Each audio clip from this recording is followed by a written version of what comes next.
everyone, and welcome to episode 2 of the Young and Hungry podcast. We are so happy that you could join us. Just as a reminder, we will have our prayer first, and then we will go into a spoiler-free film synopsis. Then after that, we will let you know when we have some spoilers coming. We'll go into some interesting thoughts or things we noticed about the film. And then lastly, we will go over our faith connection, or if there was any connection to any Bible verses that we saw. And we'll also have open discussion and questions about the film. So we watched something for the spooky season today. Maybe you can figure out what we watched based on our prayer that Trinity brought up for us today. Mentioning Trinity, we do have a lot of friends with us today. So Trinity, go ahead and say hi.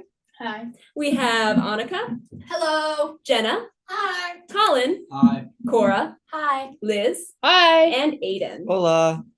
Before we do get into our podcast, I do want to remind you that this is a podcast sponsored by Wentzville United Methodist Church.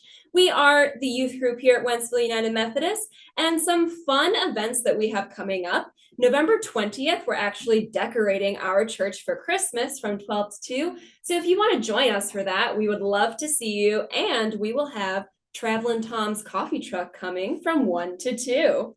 Then also coming up, we have on December 3rd, that is a Saturday, from 9 to noon, we have breakfast with Santa. So we hope that you can join us. Now I'm going to turn it over to Trinity. You have a prayer for us today? God, you desire a world that is marked by grace and mercy. Help me to be part of shaping that world by living a life that is pleasing to you. Please give me a heart that desires to be kind to others, not for show, but out of love for you and others. In Jesus' name, amen. Thank you, Trinity, for that prayer. So the film that we watched is actually about 3 very popular witches that you might know. So coming from that description, maybe you know what we're talking about, but we have Cora, Aiden, and Liz ready to tell us more about this film. Hi, it's Cora, and the film we watched is Hocus Pocus. The film was made in 1993, and some of the actors starring in this movie is Sarah Jessica Parker, who plays Sarah Sanderson, Bette Midler, who plays Winifred Sanderson, Kathy Najimy plays Mary Sanderson, Omri Katz, who plays Max Dennison, Thora Birch, who plays Danny Dennison, and Vanessa Shaw, who plays Allison. Alrighty, this is Aiden, and I'm going to tell you guys the plot summary. The first part, I will warn you when I'm about to get to it, the first part is completely spoiler-free. You can hear this and not know the ending of the movie at all. Okay. So 3 witch sisters come back to life after 300 years, and they must go in search of souls of children to stay young forever. 2 teenagers, Max and Allison, with the help of his little sister Danny, and a black cat that was once a human named Binks, must stop them from reaching their goal. Okay. So that's a very brief summary that's spoiler-free. If you haven't seen the movie, go watch it and come back to this spot right here. And I'm going to go ahead and get to the spoiler part in 3, 2, 1. Okay. So after a long chase, they try and get their spell book back. Everything happens. It ends up that they defeat the witches. The sun comes up. They turn to stone and die because their curse is over. And so, yeah.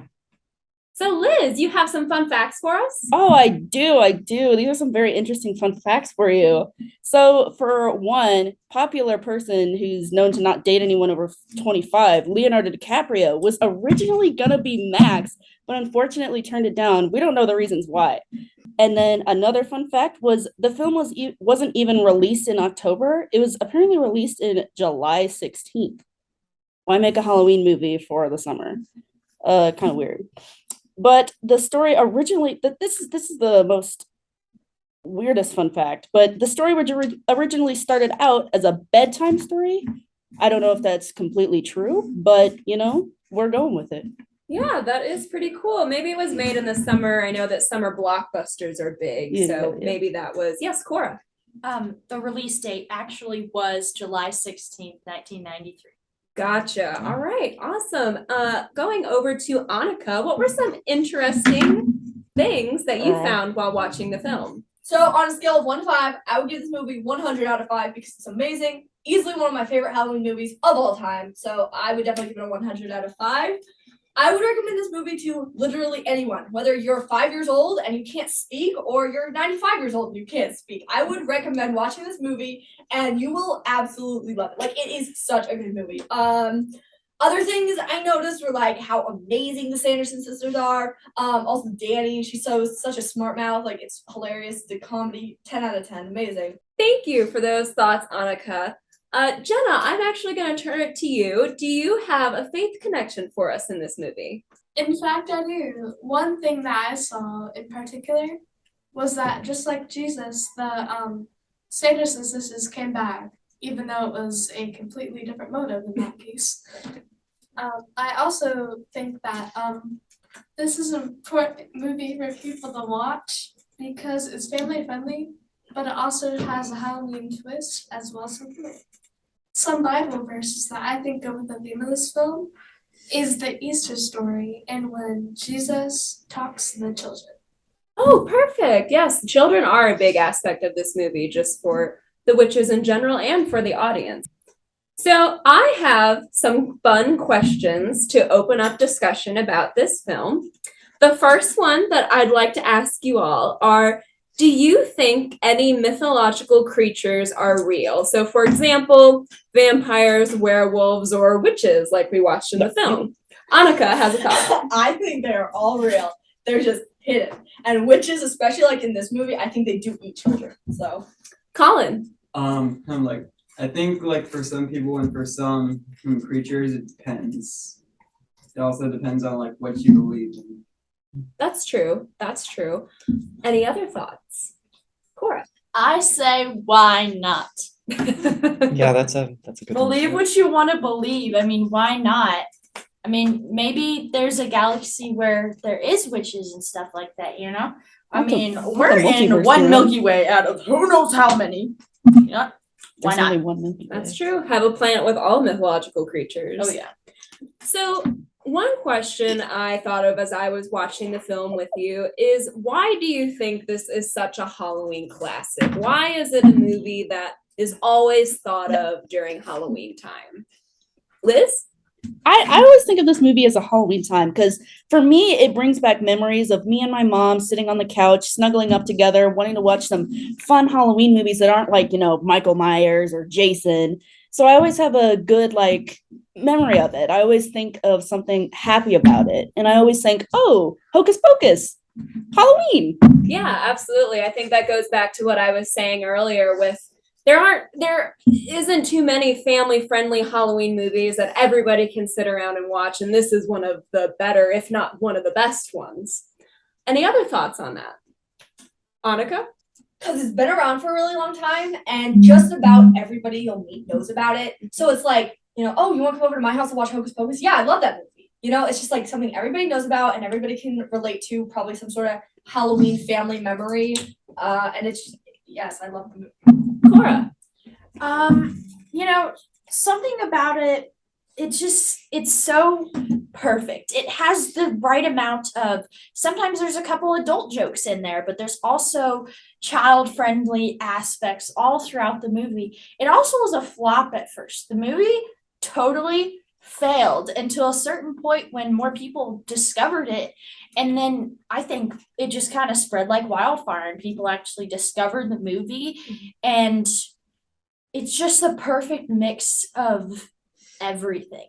Yeah, So- a little something for everyone. Mm-hmm. Jenna? I also think it's a classic just because of the acting and how well the people just play their roles. They just got into it. Yeah, speaking of playing their roles to a perfect amount, which of the Sanderson sisters is your favorite and why? Aiden. Easy answer is Sarah, because she's just cool. I like her character. Sarah Jessica Parker did really good with her. Like, she had a lot of character. She had, even though she was one of the she didn't have as much role as Dialogue. Winnie, dialogue, or a part in the movie as Winnie or Mary. Mary did. I think the parts she did have were my favorite in the movie. Yeah, So, she was very committed. Every time that you looked at her, even if she wasn't speaking, she was Yeah. doing something like with her physicality or, doing something. Yes. Cora. So personally, I love Mary Sanderson. I was her for Halloween one year in like 2017. It was really fun. And a little fun fact about Sarah Jessica Parker, for the newest Hocus Pocus movie, she had to actually rewatch the movie. She had never watched Hocus Pocus. Oh, wow. She had to rewatch the movie in order to see how to play her character again because she completely forgot. But As an actor myself, I can attest that I never watch myself in things that I do. Ever. And people think that we're, lying when we say that, but I detest watching anything that I'm in. Liz?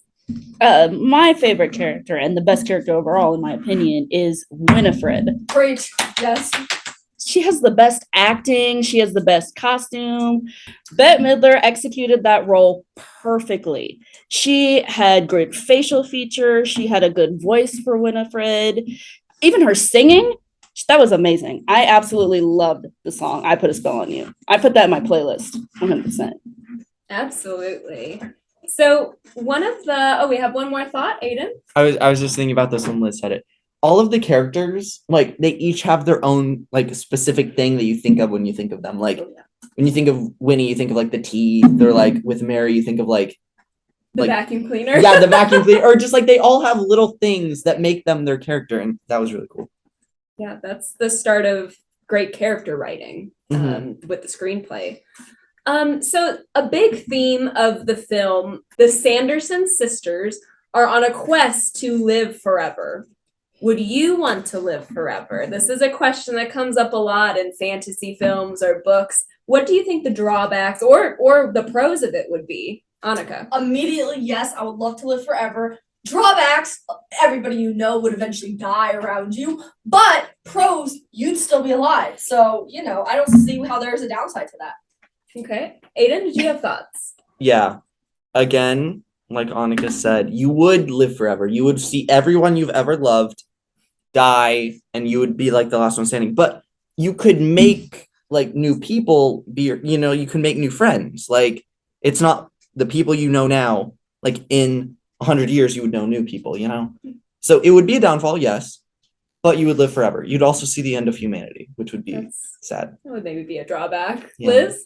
I would not like to live forever. Sorry if that's unpopular opinion, but I just feel like living forever, it's so lonely because no one around you is exactly like you. You're going to be stuck with making new friends every 100 years, and you'll have to keep up with the times, buy new clothes. And who knows, maybe you stop aging at like 95 and you're stuck an old man for the rest of your life. That's actually a really good point. I had not thought of that. Like, I wouldn't want to live forever for that reason. I'd like to have an end to my life. Cora? Honestly, no, I don't want to live forever. Some of the bad things about it would definitely be like you get stuck in your old ways and then you have to learn new ways. There's like a lot of good and bad stuff, but honestly, I think I'm fine with being just a regular person. That's true. I have thought about it culturally and with like fashion, like you mentioned. I think it would have been really cool to be born in the 40s or 50s and then see each of the decades. But I don't know, since we're so in the future now, if anything like that is ever going to happen again. Because you see trends come and go, but not as drastically as the 60s, the 70s, the 80s, even the 90s. So, Jenna, do you have a thought? Sorry, taking on what they said about living life to the fullest. Mhm. If you were to live forever, you would probably pull up a bunch of things that could change your life. That's true. Well, I mean, of course you're gonna live forever, but change the way you act and perceive the world. If you just keep putting them off because you're like, oh, I have tomorrow to do it. Right. And of course, then there's when the Earth is gone, there's the cold abyss of space. But Then it's like Wall-E. Aiden. To clarify, you are invincible, right? Like bulletproof, you can't die, right? Is that Well, what if you live forever are means? immortal, Like Deadpool.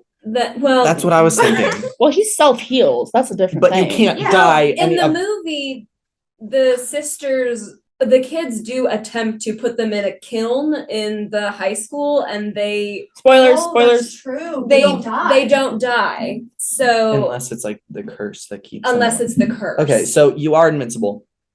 yes. Asteroid hits the Earth. You're floating off into the middle of space, like Jenna said. Yeah. Like you can't breathe. It's just the Well, vast, you'd probably still be alive until you like reached another planet. and which you- is infinite amount of time. Like Well, I know, but you're I mean, still like- alive. Eventually, you get somewhere. I guess like Annika, with that would take the years. I guess with the Yeah, like the on Mars. propulsion you would get from the explosion of Earth, you'd be moving pretty quick. You But could then you would like swim. just smash into the ground Well, whenever yeah, you hit well, the all other you end. have to do is Even though like you live forever, that doesn't Bring mean your you scuba don't gear. experience pain. It's Yeah, pretty you'd burn up painful, in very re-entry. Oh my painful. gosh, that'd be terrible. That would be That's so Well- bad. Horrible.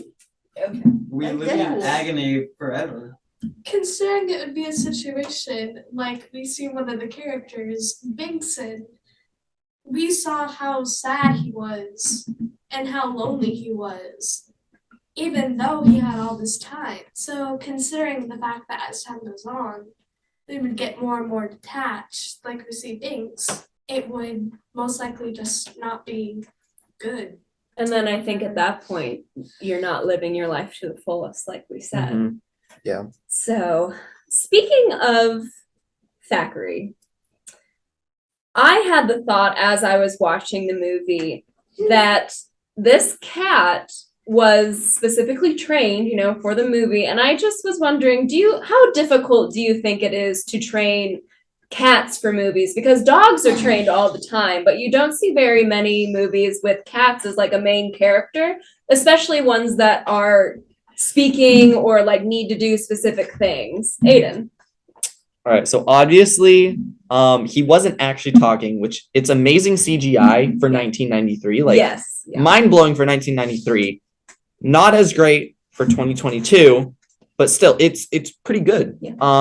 I feel like the things they had him do that weren't like CGI were definitely not like dog stuff, like stuff a dog could do. But it would be difficult to train a cat. Like they're stubborn, and Cora. They do not care whatsoever. They don't pay attention. They won't listen to you unless they're wanting attention. If you call their name, most likely they're going to give you a dirty look and walk in the opposite direction. Unless you have treats or their canned cat food. Any other thoughts? Awesome. Any other closing thoughts for this episode? Can I mention the most funniest part of the movie that I thought? Yeah. So the best part of the movie, warning, if you have not seen the movie, this is going to be a little spoiler. But it was towards the end of the movie where we see them all have the biggest, the end scene battle in the graveyard, cliche type thing. Oh, yeah. And we see Thackeray get thrown by Miss Winifred. And he lands on a rock. And some time passes, they defeat the sisters, and they go back to check on Binks.